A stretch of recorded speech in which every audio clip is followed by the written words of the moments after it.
Trarei por que o time do Atlético tem que ser Otávio e Batalha e mais 9. Por favor, explica isso. Bom, primeiro a gente discutiu bastante a respeito, né, da influência da Comissão Técnica Permanente, do que teria passado a Comissão Técnica Permanente do Atlético para o Gabriel Milito e a Comissão Técnica, se é que passaram ou não passaram. E o nosso querido Domênico Bering, com suas informações privilegiadas, como sempre, trazendo essas informações no FDP 98, de segunda a sexta, às 8 da noite aqui na Rádio 98 FM. Ele buscou essa informação e trouxe ontem no programa. Vamos ouvir o que disse o Dodô. Na semana passada, nós falamos aqui sobre a chegada de um treinador novo num clube, né? A gente estava comentando sobre a chegada do Milito. E a gente chegou a dizer que muitas vezes a comissão técnica se retrai. Não sabe como é que é o cara, se o cara dá liberdade, se o cara pergunta, né? Se o cara deixa as pessoas chegarem para ele para dar alguma sugestão. E depois do jogo, muita gente discordando da formação do Atlético e das substituições e até mesmo do esquema tático usado pelo Milito.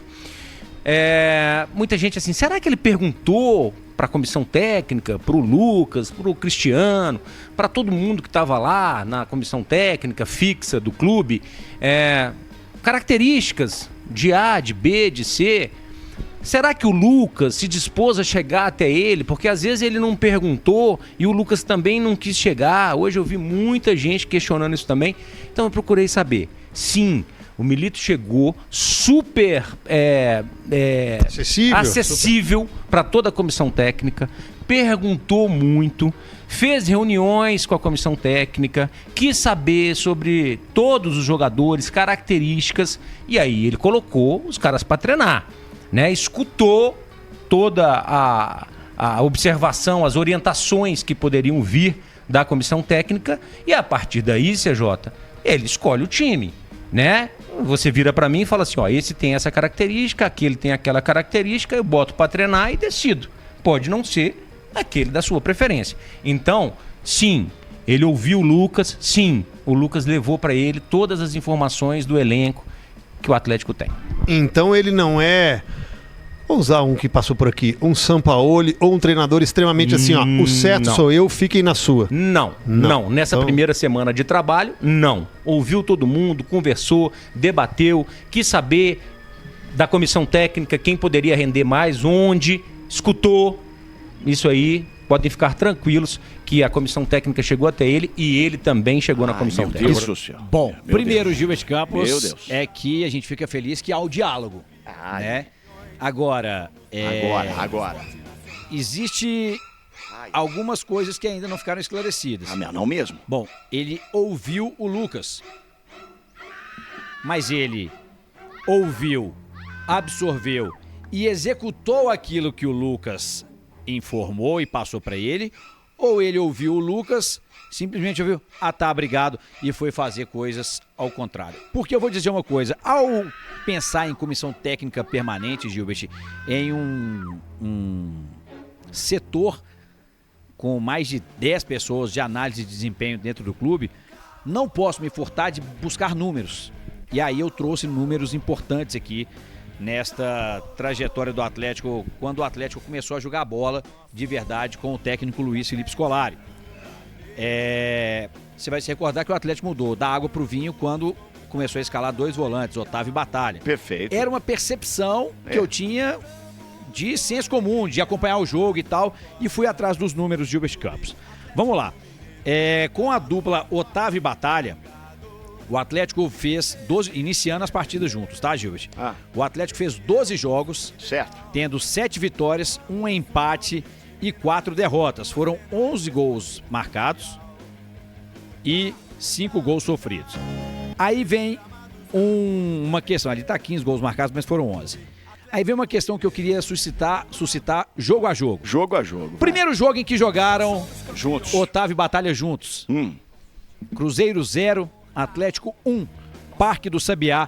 Coincidentemente ou não, a última vitória do Atlético em clássicos. Aquele gol do meio da rua, né? Do Hulk. Aquele gol no meio da rua. Depois disso, eles voltaram a atuar juntos em 3 derrotas consecutivas. Mas, curiosamente, Gilbert, no momento em que o Atlético voltou a jogar bem.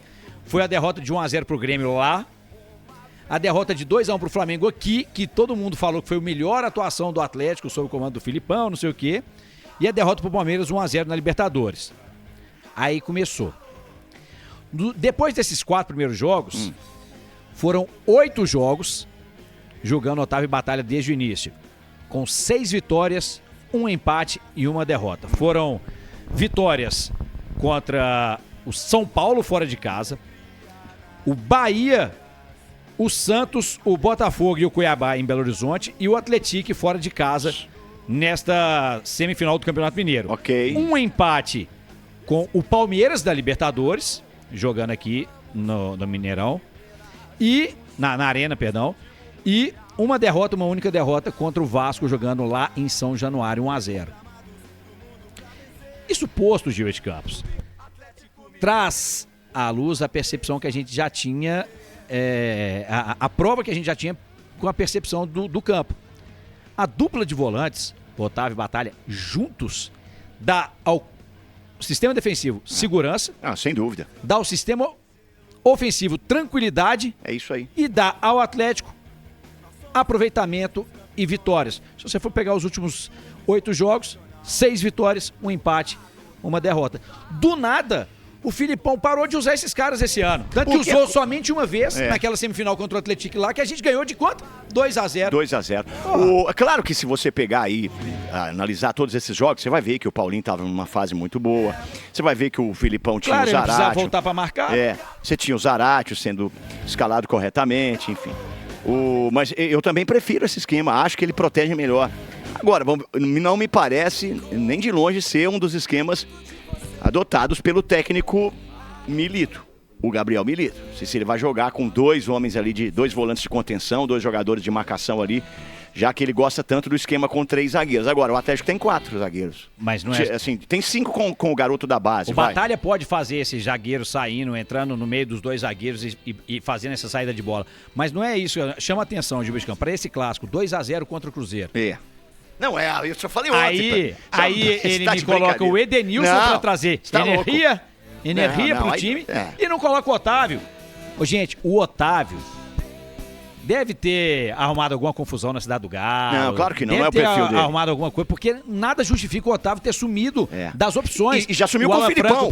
Com o Filipão. O Alan Franco passou a ser mais opção que ele. Derrubou café no notebook. Não, com certeza ele fez alguma coisa. Ele chutou a garrafinha de Gatorade na hora de ir pro vestiário. Deixou surpresinha pra alguém no banheiro aqui, que você faz aqui pitocão e não dá descarga e deixa. Certeza. Ele fez igual o Rafael Mazzi, foi no banheiro do chefe e deixou o Tolosco lá. Eu acho